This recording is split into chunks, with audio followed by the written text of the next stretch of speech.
আলাইকুম ফেসবুকবাসী, আপনাদের সামনে আজ আমি আমার স্বামীকে প্রেজেন্ট করলাম একটি গল্প নিয়ে। উনি আমাদেরকে খুবই মজার একটি গল্প বলবেন, আর এই গল্পটা আমরা শুনবো। দেখি আমরা কি শিখি। স্বচ্ছ পার করবো সে গল্পটা বলবেন। ধন্যবাদ। আসসালামু আলাইকুম ফেসবুক বন্ধুগণ। আমরা ছোটোবেলায় সবাই আমরা কচ্ছপ আর খরগোশের গল্প নিয়ে আমরা গল্প অনেক শুনেছি, কিন্তু বাস্তবে আমরা কোনোদিন এই কচ্ছপ আর খরগোশের এই গল্পটার মতো কাহিনী আমরা দেখি নাই। কিন্তু আমরা লেখকে যে লেখছেন এই খরগোশ আর কচ্ছপের গল্প থেকে আমরা কিছু শিক্ষা আমরা নিতে পারি। তো ধরুন আমরা চলে যাই এখন খরগোশ আর কচ্ছপের গল্প।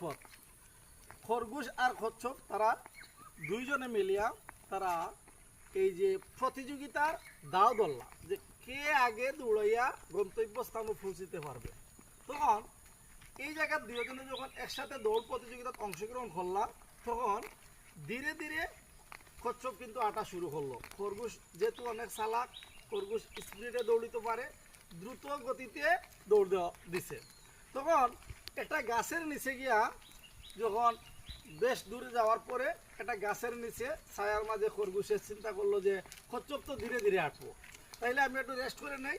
এই জায়গা তাই রেস্টও লাগি গেলাম। তখন ধীর গতিতে কিন্তু কচ্ছপে তার হাল না ছাড়িয়া এই গতিতে কিন্তু তার গন্তব্য পৌঁছে স্বর্ণ মেডেলকে পাইল। পাওয়ার পরে যখন ঘুম ভাঙিল খরগোশর, তখন তাই জান সফিয়া দৌড় দিলা, দৌড়িয়া তাই গেলা।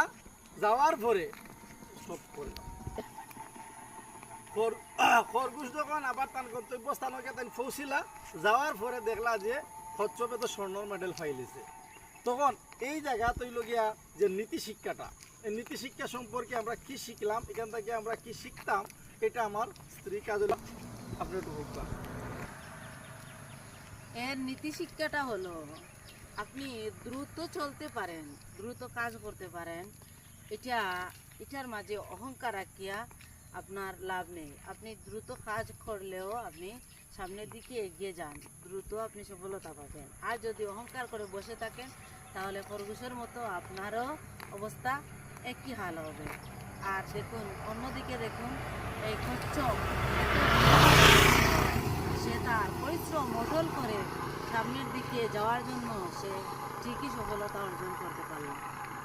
ধন্যবাদ।